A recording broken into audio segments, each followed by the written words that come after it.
સુરતમાં zone 4 police દ્વારા ઉમરા police station auditorium hall ખાતે 13 તુજકો અર્પણ કાર્યક્રમ યોજાયો, જેમાં પોલીસના ઉચ્ચ અધિકારીઓ તેમજ નાગરિકો હાજર રહ્યા હતા।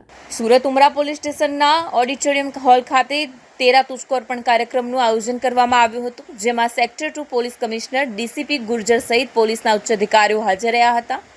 13 તુજકો અર્પણ કાર્યક્રમમાં ઝોન 4ની હદમાં આવતા પોલીસ મથકમાં નોંધાયેલ ગુનાઓ ડિટેક્ટ કરી મુદ્દામાલ મૂળ માલિકોને પરત કરવામાં આવ્યો હતો। સુરતમાં પોલીસ દ્વારા 13 તુજકો અર્પણ કાર્યક્રમ યોજવામાં આવે છે, જેમાં પોલીસ મથકમાં નોંધાયેલ ગુનાઓ ડિટેક્ટ કરી નામદાર કોર્ટના હુકમ આધારે વહેલી તકે મુદ્દામાલ મૂળ માલિકોને પરત કરવામાં આવે છે। ત્યારે સુરતમાં ઉમરા પોલીસ સ્ટેશનના ઓડિટોરિયમ હોલમાં 13 તુજકો અર્પણ કાર્યક્રમનું આયોજન કરવામાં આવ્યું હતું। આજરોજ ઝોન 4 વિસ્તારના પોલીસ સ્ટેશનોમાં જે 13 તુજકો અર્પણ કાર્યક્રમ રાખવામાં આવેલ છે।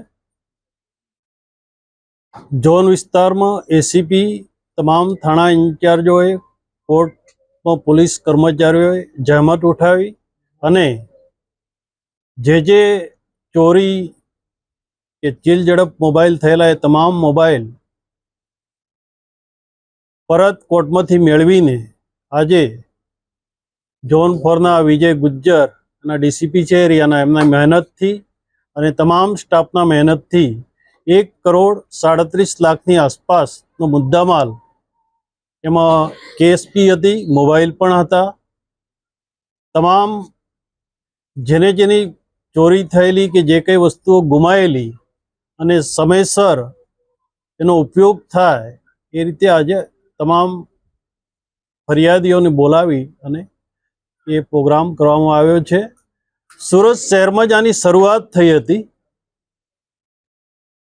પૂર્વ પોલીસ કમિશનર સાહેબના શરૂઆત કરી, પૂરા ગુજરાતમાં આની શરૂઆત કરવામાં આવી હતી અને સુરત શહેરમાં પણ અત્યારે અમારા અનુપમ ગેહલોત સાહેબનાઓ પણ તમામ જે ચોરીમાં, ચીલ ઝડપમાં જે કંઈ ગરફોડ ચોરીમાં વસ્તુઓ જાય છે, વ્હીકલ જાય છે, તમામ કોર્ટમાંથી તાત્કાલિક મેળવીને એ બગડે નહીં તે રીતે સમયસર તમામ ફરિયાદીને બોલાવીને એક પ્રોગ્રામ કરીને વસ્તુઓ પરત કરવામાં આવે છે।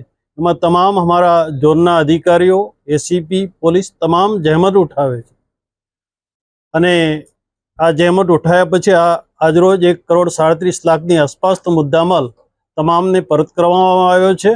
હું આ ઝોનના તમામ અધિકારીઓનો ખૂબ ખૂબ આભાર માનું છું કે અમારા જે ફરિયાદી છે એમને સમયસર મુદ્દામાલ રિટર્ન થયો છે।